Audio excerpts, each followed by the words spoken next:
we started a lot later because of that. So normally when you come back, like the lads are going now back for pre-season, you normally come around as a scholar around the same time, around same time as the first team. So June, the end of June, really, last week in June.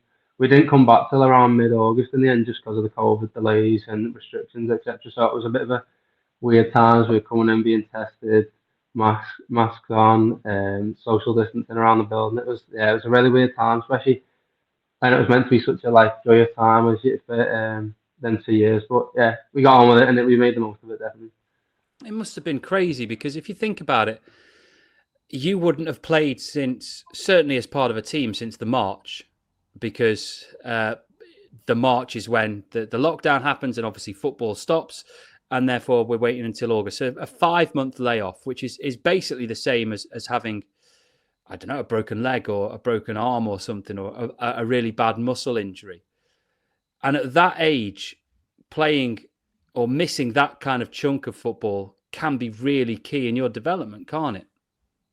Oh, definitely, yeah. It was a bit of a weird one because we went normally when you're assembling the youth team, it's kind of you with them lads for a couple of years, and obviously Tommy didn't have the academy, so you don't have that luxury as well.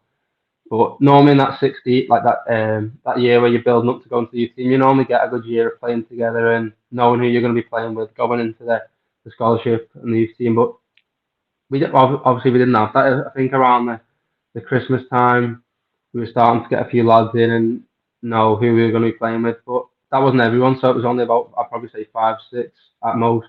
So, but even by March time, you still haven't got everyone. You're still going to pick up a few lads who get released later on in the year, come May from other clubs. So to have a full like disruption to it in terms of normal football from that time, it was weird, and you don't.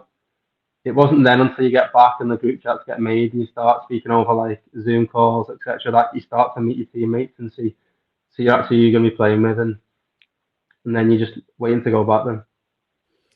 Because as well, a lot of football is done in the dressing room, isn't it? It's not just the learning out on the field and playing together as a group. It's the bonding in a dressing room, which I guess you'd have had absolutely no chance to do because there'd have been probably 4 or 5 of you allowed in the room at one time. You'd have had your masks on and you'd have been told to get in and out as quickly as possible.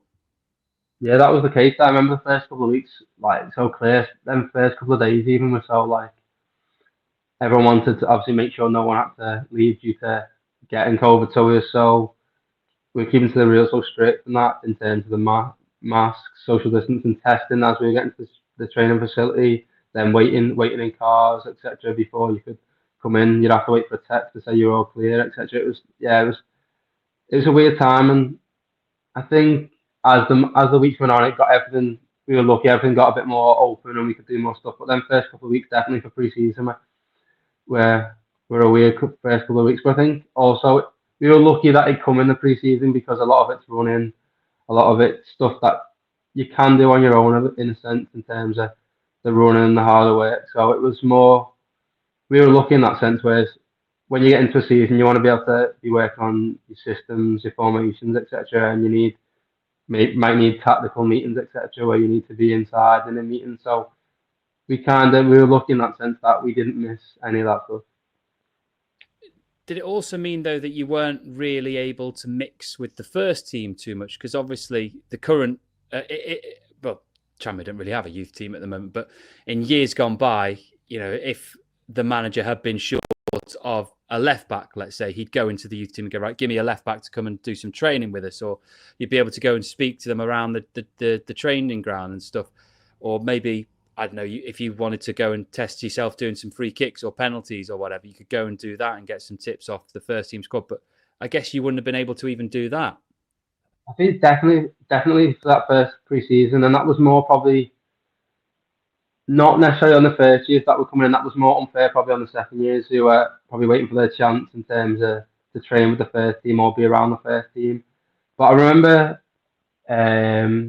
of actually the reverse happened. A lot of the first team players who may have got COVID or whatever, it meant a lot. I remember I think Salford away, a few of the lads actually got brought up because of a few of the first team lads were out with COVID and they tested positive. So it meant that a few of the boys could go up But yeah, then first couple of weeks were hard because they didn't really want people mixing because of it, and that meant there was a bit of a difference with the two groups really.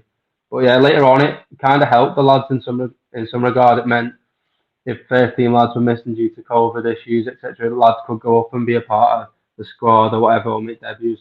Yeah.